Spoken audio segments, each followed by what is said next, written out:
મિત્રો તમે જોઈ રહ્યા છો આજે ઉમરપાડાનો આ હનુમાનનું મંદિર છે તે તમે નિહાળી રહ્યા છો। તો ચાલો આજે મિત્રો આપણે આ રસ્તા ઉમરપાડા રસ્તા આજ અહીંથી કેવડી જવાય, આ રસ્તો કેવડી જાય, આ મંદિરથી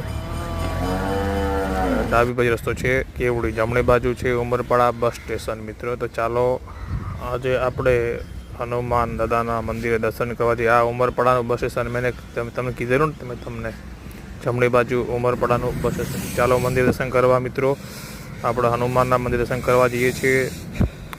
હનુમાન આપણે શક્તિ આપે, બલબુદ્ધિ આપે, બધી રીતના આપણી મનોકામના ઈચ્છા પૂરી થાય। ચાલો હનુમાનના દર્શન કરી લઈએ મિત્રો। આ હનુમાન ભગવાનની પ્રતિમા છે। આ હનુમાન ચાલીસા અહીંયાથી બહાર જવાનો રસ્તો છે મંદિરનો।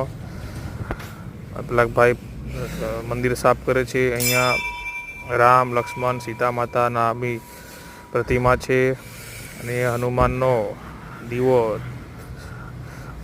પ્રગટેલો છે, સાથે ધૂપ અગરબત્તી પણ છે।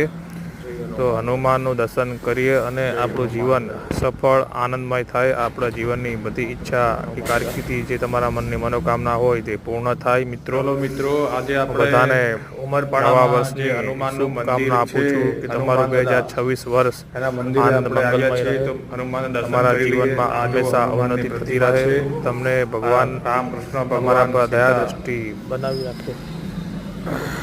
ભગવાન માતા લક્ષ્મણ તમારી રામની દયા તમારા પર છે, તમારો હનુમાન દાદા જય હનુમાન દાદા તમને પ્રાપ્ત થાય। એ આપણે દર્શન કરીને બહાર નીકળે ઉમરપાડામાં જય હનુમાન દાદા મંદિર છે।